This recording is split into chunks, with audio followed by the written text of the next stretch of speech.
নমস্কার বন্ধুরা, দীপার রান্নাঘরে আপনাদের সকলকে স্বাগত জানাই। আজকে আমি আবার একটা নতুন রেসিপি নিয়ে চলে এসেছি। আজকে আমি আপনাদের বানিয়ে দেখাবো রুই মাছের ভাপা রেসিপি। আমরা রুই মাছের নানা রকম রেসিপি বাড়িতে বানিয়ে থাকি, তো রুই মাছটাকে একবার এইভাবে ভাপা বানিয়ে আপনারাও খেয়ে দেখতে পারেন। এটা খেতে অসাধারণ লাগে।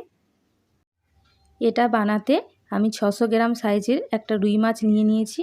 তো রুই মাছটাকে ভালো করে জল দিয়ে ধুয়ে একটু মাঝারি সাইজের পিস করে কেটে নিয়েছি। আর মশলার জন্য নিয়ে নিয়েছি 2 টেবিল চামচ পরিমাণ কালো সরিষা, 1 টেবিল চামচ পরিমাণ সাদা সরিষা, সরিষার তেল, কাঁচা লঙ্কা আর 2 টেবিল চামচ পরিমাণ পোস্ত। সমস্ত কিছু উপকরণকে ভালো করে আমি মিহি করে বেটে নেব। তারপর আমি একটা কৌটো নিয়ে নিয়েছি, তাতে মাছগুলোকে নিয়ে নেব। আর যে মশলাটা বানিয়ে রেখেছিলাম ওপর থেকে সেটাকে দিয়ে দেব।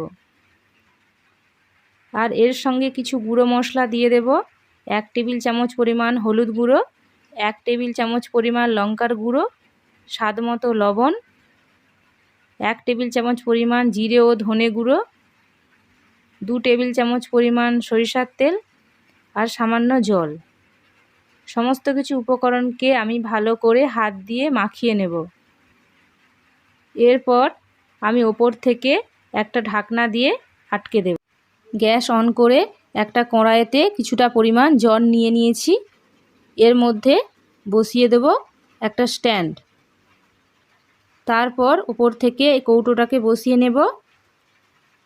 এরপর ওপর থেকে একটা ঢাকনা দিয়ে ঢেকে 15 থেকে 20 মিনিট সময় নিয়ে হাই ফ্লেমে ফুটিয়ে নেব। 20 মিনিট পর আমি ওপরের চাপাটা খুলে নেব। কৌটোর ঢাকনাটা এখন খুলব না, 5 মিনিট সময় নিয়ে একটু ঠান্ডা করে তারপর কৌটোর ঢাকনাটা খুলে নেব। 5 মিনিট পরে আমি কৌটোর ঢাকনাটাও খুলে নিয়েছি।